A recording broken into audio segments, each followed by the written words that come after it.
Assalamualaikum warahmatullahi wabarakatuh. Puji kepada Allah, salawat kepada Rasulullah.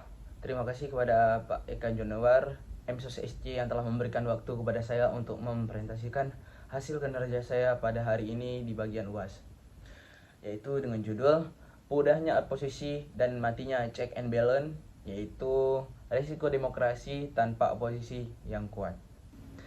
Nah, seperti kita tahu bahwa demokrasi bukan hanya dilakukan waktu pemilu, sedangkan demokrasi dijalankan di setiap kehidupan masyarakat, baik itu masyarakat pelosok, masyarakat kota, bahkan dapat meliputi seluruh Nusantara. Akan tetapi, politik juga bergabung di bagian koalisasi pemerintahan, sehingga hampir tidak adil kekuatan politik yang menjalankan fungsi oposisi.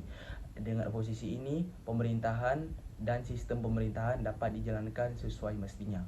Seperti kita tahu bahwa oposisi ini bukan salah satu partai atau parlemen yang bergabung di pemerintahan, akan tetapi dia bertugas untuk memadai atau untuk memberikan alternatif kebijakan terhadap pemerintah. Dengan ini, dalam negara demokrasi, oposisi bukanlah suatu musuh dalam pemerintahan, akan tetapi melainkan bagian penting dari sistem demokrasi. Nah, adapun beberapa tugas dari oposisi yaitu salah satunya yaitu mengawasi kebijakan dari pemerintah, dan yang kedua itu memberikan kritik, dan yang ketiga yaitu menjadi alternatif kepada kepemimpinan. Dan yaitu sebelumnya kita akan membahas sedikit tentang teori check and balance. Teori check and balance ini yaitu salah satu teori yang menurut Montesquieu dalam konsep Res Politica, yaitu kekuasaan harus berada yaitu kekuasaan harus dipisahkan di bagian legislatif, yudikatif, dan eksekutif, yaitu dengan tujuan agar tidak terjadi permusuhan kekuasaan pada suatu pihak. Dan poin yang ketiga yaitu kita akan membahas tentang hubungan kasus dengan teori. Ketika mayoritas partai politik bergabung dengan koalisasi pemerintah, fungsi check and balance menjadi lemah. Mengapa? Baik, kita akan menjelaskan hal tersebut.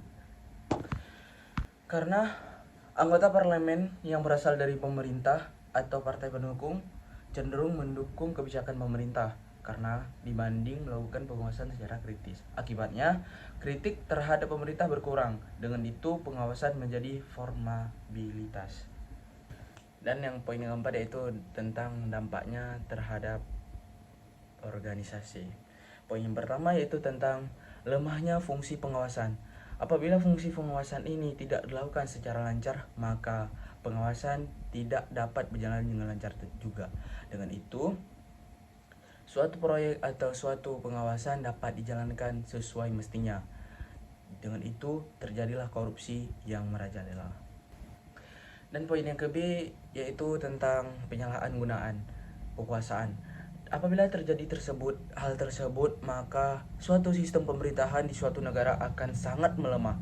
Dengan itu, terjadinya korupsi merajalela, bahkan tindak kekerasan yang sangat merajalela dikarenakan suatu organisasi atau suatu kelompok ini dapat menjalankan tugas atau menjalankan kekuasaan sesuai mestinya yang mereka inginkan. Dengan itu, sistem politik atau sistem pemerintahan di suatu negara tersebut akan kacau balau. Dan poin yang kecil yaitu tentang menurunnya kualitas demokrasi. Karena kita tahu bahwa demokrasi tidak hanya dijalankan waktu pemilu, akan tetapi demokrasi dijalankan setiap adanya kontrol terhadap pemerintah. Dengan adanya demokrasi, suatu perdamaian, suatu keadilan akan tercapai sesuai mestinya. Apabila demokrasi tidak dijalankan, maka suatu hambatan bagi pemerintah untuk menjalankan tugasnya, untuk menjalankan tugas kepada masyarakat, menjalankan tugas kepada pembangunan, dan serta bagian lainnya. Dan poin yang kedua yaitu di bagian kita bilang tadi, yaitu kurangnya kepercayaan masyarakat. Apabila hal yang terakhir ini terjadi, maka suatu pemerintah tidak akan berjalan. Karena dengan sistem demokrasi bahwa kita tahu bahwa suatu negara dikuasai oleh masyarakat. Karena sistem dan pemerintahan berdiri karena pajak masyarakat. Apabila masyarakat tidak lagi percaya kepada pemerintah, apabila masyarakat tidak lagi membayar pajak, maka dampak yang dilakukan atau dampak yang dapat dirasakan oleh suatu negara itu sangatlah fatal. Nah, dan poin yang terakhir yaitu tentang solusi. Solusi yang dapat dilakukan oleh pemerintah yaitu yang pertama, memberikan pengawasan kepada DPR, itu yang pertama. Dan yang kedua yaitu menjadikan oposisi sebagai wadah pengkritik kepada pemerintah. Dan yang ketiga yaitu meningkatkan transparansi kepada pemerintah. Dengan adanya itu, kita dapat menjalankan atau kita dapat mendapatkan solusi untuk menghapuskan semua permasalahan yang ada di negara kita ini. Dari semua permasalahan tadi, kita dapat menyimpulkan bahwa keberadaan oposisi merupakan salah satu pilar penting dalam sistem demokrasi. Karena itu, oposisi bukan untuk menghambat jalannya suatu pemerintahan, melainkan memastikan bahwa setiap kebijakan pemerintah berjalan sesuai hukum, transparan, berpihak kepada kepentingan rakyat yang utamanya.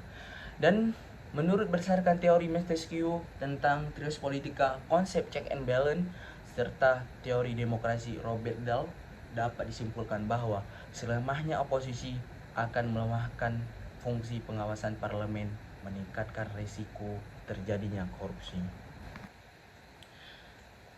Dan kita tahu bahwa terjadinya korupsi ada berbagai unsur. Salah satunya yaitu tentang penyalahgunaan kekuasaan. Apabila itu terjadi, maka korupsi akan merajalela. Dan yang kedua yaitu tentang berkurangnya demokrasi di negara.